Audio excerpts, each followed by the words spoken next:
അത്തം പത്തിന് പൊന്നോണമെന്ന് കേട്ടിട്ടില്ലേ? പക്ഷേ ഈ വർഷത്തെ ഓണത്തിന് ഒരു പ്രത്യേകത ഉണ്ട് കേട്ടോ. അത്തം കഴിഞ്ഞ് 11ാമത്തെ ദിവസമാണ് ഇത്തവണ ഓണം വന്നത്. നമ്മുടെ കോഴിക്കോടൊക്കെ ഒരു പ്രത്യേകത ഉണ്ട് കേട്ടോ. തിരുവോണം കഴിഞ്ഞ് പിറ്റേന്ന് അവിട്ടത്തിൻ്റെ അന്ന് ഇവിടെ ആരും പൂവിടാറില്ല കേട്ടോ. തലേന്നത്തെ പൂക്കളം മായ്ക്കാറില്ല. അത് കഴിഞ്ഞ് പിറ്റേ ദിവസം, അതായത് ചതയത്തിൻ്റെ അന്നാണ് പൂക്കളം ഇടാൻ തുടങ്ങുക. പൂക്കളം എന്ന് പറഞ്ഞാൽ കഴുത്തോ തുളസി കതിരോ അങ്ങനെ എന്തെങ്കിലും ആട്ടോ വെക്കുക.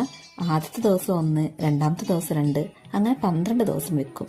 13ാമത്തെ ദിവസമായ ആയില്യത്തിന്റെ അന്ന് പൂക്കളം നിറച്ചും പൂവിടും. പിറ്റേന്ന് മകം, അതായത് ഇന്നാണ് മകം.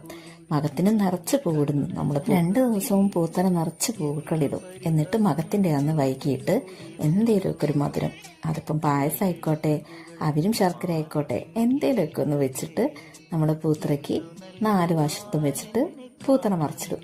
അതോടുകൂടി നമ്മുടെ ഇക്കൊല്ലത്തെ ഓണം കഴിയും. നിങ്ങളുടെ നാട്ടിൽ ഇങ്ങനത്തെ ഒക്കെ ചടങ്ങുണ്ടോന്ന് ഒന്ന് കമന്റ് ചെയ്തേക്കണം കേട്ടോ.